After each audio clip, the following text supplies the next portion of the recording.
The wind howled through the jagged peaks of the Karangal Valley, whipping sand and ash into the dusk-hued sky. Beneath the fading sun, a single figure moved with caution, crouched low, breath heavy, blood trickling from a gash above his brow.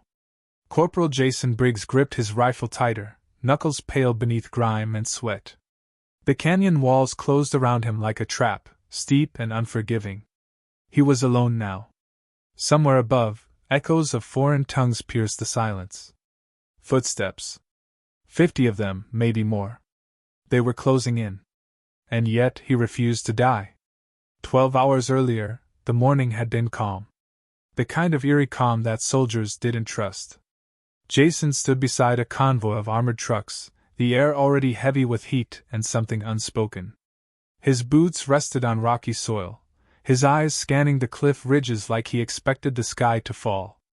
At 28, he had the worn look of a man twice his age, sun-seared skin, a perpetual 5 o'clock shadow, and a gaze that didn't blink much anymore. "Something's off," he muttered to Sergeant Ortega, the grizzled man beside him who was inspecting the front axle of the vehicle. Ortega glanced up, smile faded. "You always say that," Ortega said, brushing dust from his fingers. "That's why we keep you around, Briggs. Your sixth sense." Jason didn't smile back. He didn't need to. That was their rhythm. Ortega, the father figure squad leader with a voice like gravel and hands like leather, and Jason, the quiet watchman with a storm behind his eyes. They'd been through 3 deployments together, and in each one, Jason had seen things that haunted the edges of his dreams. The mission was simple. Too simple. Escort a humanitarian convoy through hostile territory. Food, medical supplies, and one doctor, Dr. Rami, a gentle-eyed man from Kabul who had insisted on riding up front. There were 6 Marines in total, packed into 3 vehicles, backed by a few local allies. Jason didn't know their names. He didn't want to. Getting attached got people killed. Ortega was different. The convoy rolled slowly through the valley floor, engine noise bouncing off canyon walls. Jason scanned the ridgelines through the cracked window of his Humvee, his heart beginning to race without cause. Birds had scattered. The air smelled sterile, unnatural. A kind of quiet that even the wind seemed afraid to interrupt. His finger hovered near the radio. "They're gone," Jason said suddenly, leaning forward. "Who?" asked Lance Corporal Deeks, the youngest of them, seated behind the wheel. "The villagers. Look." Jason pointed. Their usual route passed a small settlement, normally filled with children waving and livestock bleating. Today it stood abandoned, doors ajar, windows dark. Ortega's voice barked through the radio. "Eyes up, team. Lock and load." Jason chambered around, his every sense pulsing. The unease inside him swelled, stretching taut. Then came the sound, the faint click of metal beneath rubber. Deke's face paled. "IED!" Jason shouted. The world exploded. Fire tore through steel. Their Humvee lifted off the ground, slammed sideways. Jason's head struck the doorframe before everything went black. When he opened his eyes, the sky was spinning. Smoke filled his lungs. His ears rang with a high-pitched whine. A second explosion rocked the canyon. Screams. Gunfire. Somewhere nearby, someone was calling out. Jason couldn't tell who. His hands fumbled for his weapon. Dirt clung to his face. He rolled over and saw Deeks, motionless, pinned beneath wreckage. "Deeks?" Jason crawled toward him, but stopped. A figure moved in the dust, an enemy fighter, scarf wrapped tight, rifle raised. Jason fired on instinct. The man fell. Another rose behind him. Then another. They were everywhere. The ambush was no accident. The enemy had been waiting. Jason could see them now, positioned on both cliffsides, coordinated, ruthless. He dragged himself behind a broken axle, firing short bursts. His pulse thundered in his ears. The radio crackled. "All units fall back. Repeat, we're surrounded." Jason pressed his mic. "This is Briggs. Deeks is down. Repeat, Deeks is down. I'm pinned. Briggs." Ortega's voice cut through the static. Hold position. I'm coming. He didn't make it in time. A burst of gunfire, close range, made Jason freeze. He turned and saw Ortega go down, hit, but crawling, bleeding from his side. Jason reached him, dragged him into cover, bullets chipping rock around them. You stupid old man, Jason growled, pressing gauze against the wound. Shut up and shoot, Ortega coughed. They held the line together for what felt like hours. Eventually, the other Marines signaled fallback, carrying what wounded they could. Helicopter support was still miles away, and they were running out of time and ammo. We need someone to cover the retreat, Ortega said, breathing ragged. Jason knew what he meant. I'll do it. No, Ortega said. You're not throwing your life away. I'm not. I'm buying theirs. Jason looked into his sergeant's eyes, filled with pain, pride, and something close to love. Ortega reached into his vest and pulled out a grenade. Then take this. And take my tags. Jason didn't argue. He just nodded. As the others retreated, he crouched in the rubble, watching them disappear into the haze. Alone now, heart thudding like war drums, he breathed deep and gritted his teeth. Above him, shadows moved again. 50, maybe more. And Jason Briggs whispered into the dust. Come and get me. The sun dipped behind the cliffs. The sky darkened. But Jason remained upright, rifle aimed and ready. He wasn't finished yet. A jagged shard of metal glinted under the fading sunlight as Jason crawled over the debris-strewn ground, each inch gain burning through torn muscles and raw determination. Dust filled his throat, making every breath a struggle. Around him, gunfire erupted in rhythmic bursts, echoing off the cliffs like thunderclaps. The enemy was circling, emboldened by their numbers. But Jason wasn't retreating. He was digging in. He reached the edge of a rock formation and pressed his body flat against it, steadying his hands as he reloaded. Sweat poured down his temples, mixing with the blood from a shallow cut that traced the curve of his cheekbone. His rifle clicked into place, ready again. Somewhere behind him, the last of his unit was vanishing into the canyon's twisting escape routes. He didn't look back. The moment had passed. His job now was to be the distraction, the shield, the echo of resistance that would keep the enemy's gaze away from the fleeing. A voice barked in a language Jason didn't recognize. More figures appeared on the ridge, advancing with measured confidence. He studied them, coordinated, precise, not like the disorganized war bands he'd faced in years past. These men knew how to hunt. And Jason was the prey who had chosen not to run. A shadow moved along his left flank. He swung his rifle and fired. The body crumpled, sliding down the slope with a lifeless rattle. No time to feel the weight of it. Another burst from the opposite direction. He turned again, squeezed the trigger. 2 more enemies fell. His position was no longer hidden. He had made himself known. That was the plan. Jason reached into his pouch and pulled a flare, cracking it with a twist and tossing it high into the air. It ignited in a blaze of red, marking his position in plain sight. It was madness. It was brilliance. The enemy shifted all attention to him. His radio hissed suddenly. Ortega's voice, barely audible through static, pushed through. Briggs, say again, did you launch a flare? Jason pressed the receiver to his mouth, panting. Yeah. I've got their eyes. Go. There was a pause. The silence on the other end felt heavier than the storm around him. Damn you, son, Ortega muttered finally. Hold that line. Always do. The radio died. Jason tucked it away, then ducked as a rocket-propelled grenade whistled overhead and exploded against the far cliff, showering him with grit. The concussion knocked him back. For a second, the world spun. He gritted his teeth and crawled to a higher perch, a ledge barely wide enough to brace his knees. From here, he had a better angle. He could see at least 20 of them, breaking into 3 squads. Smart.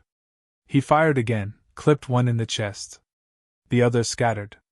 One of them, a younger fighter with a bandana masking most of his face, darted forward, reaching for a fallen comrade's rifle.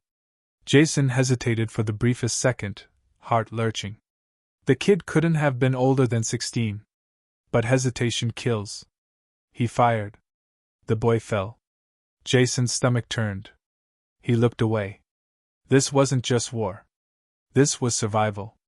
And survival demanded a piece of the soul every time you pulled the trigger. He pulled out a half-crushed photo from his vest pocket. The edges were stained, the image fading. A woman smiled from behind a blur of baby blue sky, her hand resting on the shoulder of a little boy, wide-eyed, gap-toothed, and grinning with innocent delight. Jason stared at them for a second. His wife. His son. Home. The reason he said yes to a third deployment. The reason he couldn't afford to die here, not like this, not in a canyon no map would name when history moved on. He tucked the photo back into his vest and braced himself. The enemy wasn't retreating. They were regrouping. The next wave was seconds away. Jason heard the sound first, boots crunching gravel and a wide arc behind him. He turned too late. A figure burst through the shadows, rifle raised. Jason swung his own weapon, but the man was too close. They collided, falling in a tangled mess of limbs and curses. The impact knocked Jason's weapon free. He slammed an elbow into the attacker's neck, then took a fist to the ribs. Pain exploded in his side. They wrestled, rolling across the rocky ledge, each trying to dominate. Jason's fingers closed around a jagged rock. He brought it down hard, once, twice. The man went limp. Jason shoved the body off him and collapsed to one knee, gasping. His ribs screamed with every breath. He retrieved his rifle, checked the chamber, 3 bullets. That was it. He scanned the area. Movement on the north ridge, 3 more fighters inching closer, flanking him. He needed to reposition. Fast. Stumbling down the incline, he reached a narrow crevice between boulders, small enough to disappear into. He dropped inside, back pressed to stone, chest heaving. He closed his eyes for a second and let the weight of everything catch up. His hands trembled. Not from fear, but from exhaustion. His mind raced, strategies, escape, defense. But nothing felt certain anymore. This wasn't about winning. This was about lasting. He opened his eyes, gaze hardening. If this canyon was to become his grave, he would make it an unforgettable one. Suddenly, the sky above lit with a distant whoop whoop whoop, the unmistakable thump of helicopter blades slicing the air. Hope. Jason looked up. Faint shadows moved across the clouds. Reinforcements. Maybe. But they weren't close yet. He still had to hold the line. Just a little longer. He chambered his last rounds, positioned himself on the edge of the crevice, and whispered into the still air. Come on! I'm not done! The dust was thick now, clinging to Jason's tongue like ash. Each breath scraped his throat raw as he crouched behind the splintered boulder, pulse hammering against his rib cage. The distant thump of helicopters was still there, but further off than he had hoped. Reinforcements weren't minutes away. They were miles. And he was running out of both time and bullets. He counted 3 shapes advancing from the east. Each one moved in precise, coordinated motions, covering angles like trained professionals. They were closing the noose. Jason raised his rifle, breathed deep, and exhaled slowly. He dropped the first man clean with a shot to the chest. The other 2 scattered. He waited. One made a dash for cover. Jason squeezed again. Missed. His second round found the man's leg. The figure crumpled, dragging himself into the shadows, bleeding. 1 round left.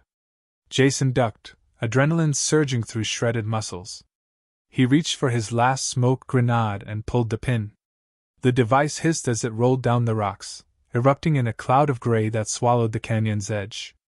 His world became murky, haunted shapes and muffled gunfire, but it bought him what he needed: space. With shaking limbs, Jason sprinted down the slope, weaving through cover, knowing every movement drained what little strength he had left. His right leg buckled, nearly giving out, but he forced himself forward. Each step was defiance. He collapsed inside a shallow trench hidden beneath an outcrop of stone. Here, his breath could hide for a moment. He touched his side, wet. The fabric was slick with blood. Something internal. Deep. He couldn't afford to think about that now. Then he heard it, bare feet on gravel. Close. Too close. Jason dropped his hand to the dirt and felt for anything, rock, shard, tool. Nothing. He stayed motionless, listening. The steps grew louder, then stopped. Just above him. A breath. Then a whisper in a tongue he couldn't translate, but the meaning was clear: search orders. His mind raced. He was cornered. His weapon empty. His strength fading. But something inside him refused to let go. He remembered Ortega's voice, firm, unshakable. The only thing more dangerous than a Marine with a rifle is a Marine with nothing left to lose. The footsteps shifted, 1 inch to the left. Jason lunged. He exploded from the trench like a specter, grabbing the surprised enemy by the throat, wrenching the rifle from his hands. They grappled, fists and elbows exchanging with brutal clarity. The man slammed Jason against the rock wall. Jason snarled through the pain and drove his knee into the attacker's gut, then seized the rifle and slammed the butt into his jaw. The enemy collapsed with a thud, unconscious or worse. Jason stood over the body, chest heaving, vision dancing. His fingers trembled as he checked the weapon. Fully loaded. He let out a breathless laugh, half relief, half madness, and pressed forward, barely able to stay upright. There were still at least a dozen out there. Maybe more. But something had changed. They were pulling back. He could feel it, the tide shifting. The gunfire had less rhythm now, more retreat than pursuit.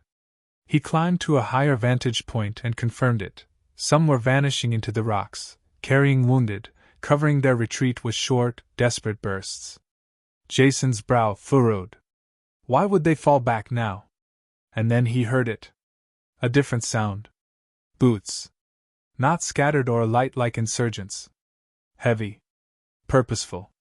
American. He turned as a squad of Marines stormed over the ridge, weapons drawn, eyes scanning the terrain with trained urgency. Dust swirled behind them in the wake of a Black Hawk hovering just beyond the ridge.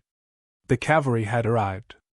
Jason tried to raise his arm, to wave, to shout, but his voice cracked in his throat. He stumbled, knees buckling. A medic sprinted toward him as his vision blurred. "Corporal Briggs!" the voice called, distorted like it came through water. Jason nodded weakly, collapsing to one knee. The hands that caught him were firm, familiar. He was no longer alone. "Hold on, Marine," the medic said urgently. "We've got you." Jason chuckled, blood in his teeth. "Took your time." The squad spread out, securing the area. Enemy bodies littered the path below, and the smoke from earlier flares still hung in the air like a ghost of the battle. Ortega appeared through the haze, limping, face stained with dirt and ash.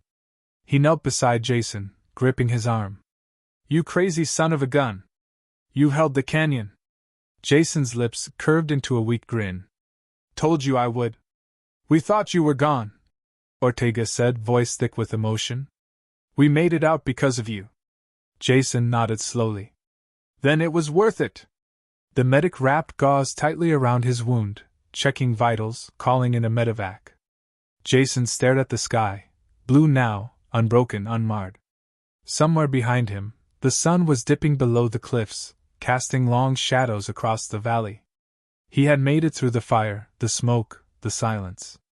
But the war inside him, the images, the sounds, the decisions, wasn't over.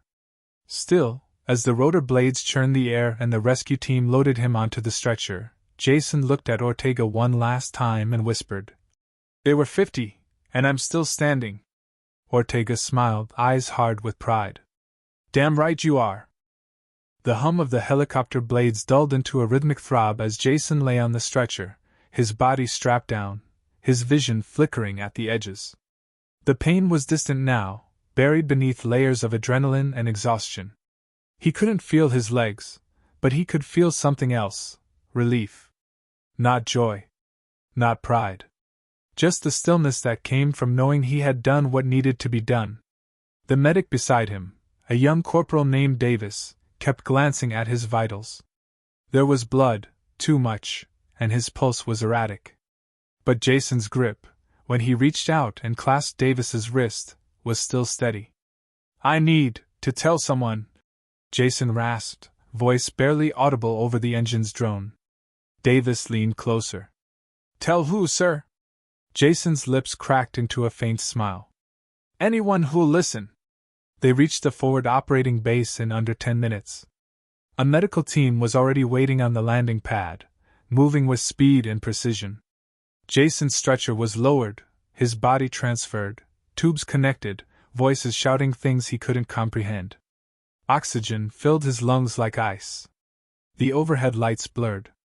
But before unconsciousness took him, he saw Ortega, mud-splattered, arms crossed, watching through the crowd. Their eyes met, and Jason gave the smallest nod. Ortega returned it with a salute, low and sharp. That silent exchange said everything words couldn't. When Jason awoke, the light was softer. Artificial. Calm. A hospital room, sterile but still humming with life. Machines beeped beside him. A dull ache pulsed through his torso, sharp with every inhale. He blinked slowly. The white ceiling above seemed infinite. "You're awake," came a soft voice. He turned his head. A nurse stood beside him, clipboard in hand. "You've been out for a while. 3 surgeries. But you're going to live." Jason let that settle for a moment, then exhaled through his nose. "Guess I'm too stubborn to die." The nurse smiled. "So they say." As she stepped out, another figure entered the room, Ortega. No longer covered in dust, now clean-shaven, wearing fresh fatigues. He pulled up a chair beside the bed and sat quietly, letting the silence stretch. "They tell me you were hit in 3 places," Ortega finally said. "One of them should have taken your lung." Jason didn't answer immediately. He stared at the 4-tube running into his arm, the slow drip of morphine steadying his breath. "I kept thinking about that kid," he said eventually. "The one I shot. He wasn't a soldier. Just a boy with a rifle." Ortega sighed, rubbing his jaw. "I know. I had to choose. Him or me. I didn't hesitate, but afterward..." Jason swallowed. "I see his face. You did what you had to do," Ortega said gently. "You held that canyon. You saved every one of us. That matters." Jason's eyes flickered. "It doesn't bring the kid back." "No," Ortega said. "But it means something. You didn't let us die. You gave the rest of us a chance to come home." There was a long silence. Outside the window, the desert stretched golden and endless. The war was still out there, just past the horizon. But for now, it couldn't touch them. After a week, Jason could walk a few steps with help. The nurses called it a miracle. He didn't feel like a miracle. He felt like a man who had burned everything inside him and was now learning how to exist again. His strength came back slowly, in inches rather than strides. Word of what happened in the canyon spread quickly. Briggs held off 50 men, they said. Refused to die. Some of it was true. Some of it grew into legend. Jason didn't correct them. He knew the truth was simpler, quieter, a man doing his duty, nothing more. A month later, he was flown back to the States. His wife met him at the airbase, her eyes full of tears and disbelief. Their son clung to her leg, older than Jason remembered, taller somehow.